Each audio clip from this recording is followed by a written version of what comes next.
Hey everyone, and welcome to the Surrey Arts YouTube channel. Today I'm making another video on how to make some beats in Soundtrap, and today I'm going to be working on a hip hop beat and an Afro beat. So going to build some generic beats for hip hop and Afro beat, and take a look if you're interested in trying to start a tune in either one of these genres. So obviously I'm in the timeline first of all. And I'm going to go into the patterns and beat maker. And here we go. We've got our 16-step sequencer. And again, one bar, 16 squares. Every 4 squares is one beat, one crotchet beat. And obviously, 4 squares are semiquavers. So basically, to show you how to position this beat in the sequencer. So let's do hip hop first. Now, first things first, I'm going to set my tempo to 100 BPM.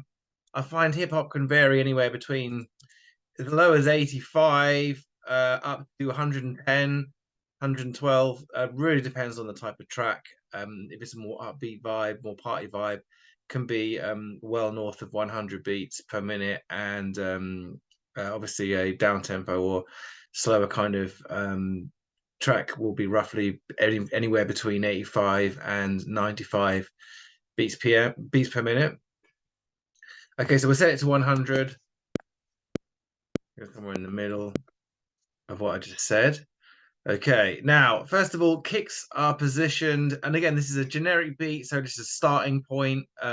Once you've built this, you can make changes to it, make variations, obviously, try out new things.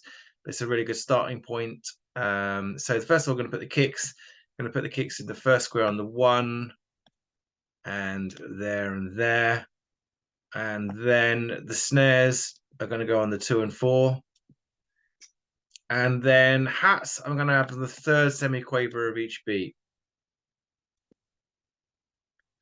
Okay. And yeah, so what I'll do is I'll shut that down now. Okay. And as you can see, Soundtrap has put my one bar there. I'm nice and zoomed in. I can zoom in here. And if you ever don't see the wheel for increasing the length of your beat, try zooming in, and the option should be there for you to do that. So let's try this out and see what it sounds like.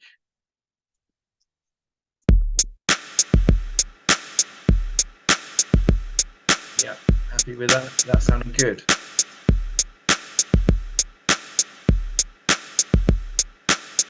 Okay, great. So I hope that was informative. And next, we're going to move on to the Afro beat. Going to add a new track to my timeline. And I really like this beat. It's got loads of character and really defines the whole genre.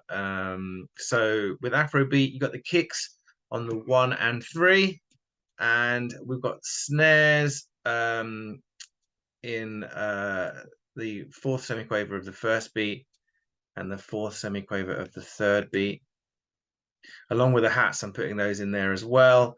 And then also I'm going to put an additional hat there on the 3rd semiquaver of the second beat, and 2 more here. Okay, and then timing wise, 100 BPM is good for this one. Actually, good tempo for Afrobeat. So let's shut that down and increase this.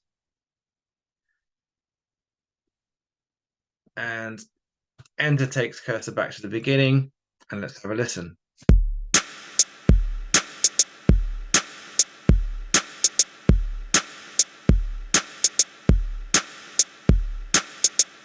Excellent, and that sounds good. Now, like I said in previous videos, what I like to do is I like to have the drums on different tracks.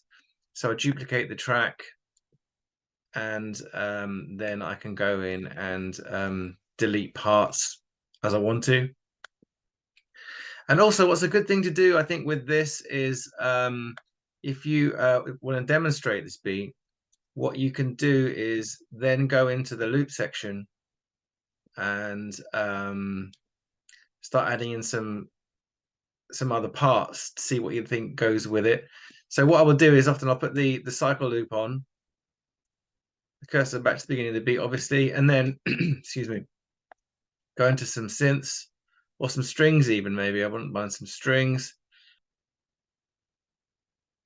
Okay, so I found strings menace here, which I really like. These are good string sections that go with this beat nicely. Um, Menace 1 and Menace 2. Let's have a quick listen.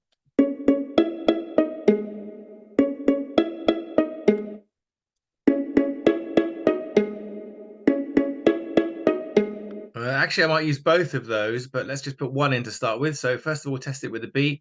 I always test these loops with the beat. I like this because it has a staccato feel. It has a kind of urban feel to it, in my opinion.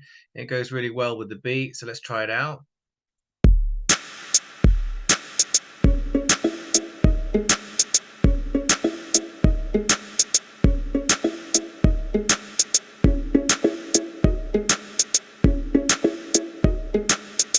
Yeah, happy with that. So if I want to bring it in, all I do is double click on the loop, takes it straight into my project there, and it will put the loop in the correct key. So if I'm working in a specific key and I've got lots of different melody parts all in the same key, then Soundtrap will do me a favor and will put the loop I've just added into the key that the rest of the track's in. So let's have one more test. Enter takes the cursor to the beginning, as I've said before, but you have to shut the loops down first of all. I added an extra one by accident there. So let's delete that. Enter.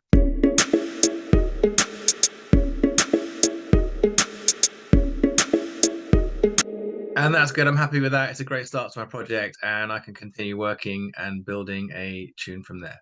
So thanks for watching, and please check out the other videos on the Surrey Arts website that I've made about making beats, and you can see how we make things like drum and bass and grime and drill.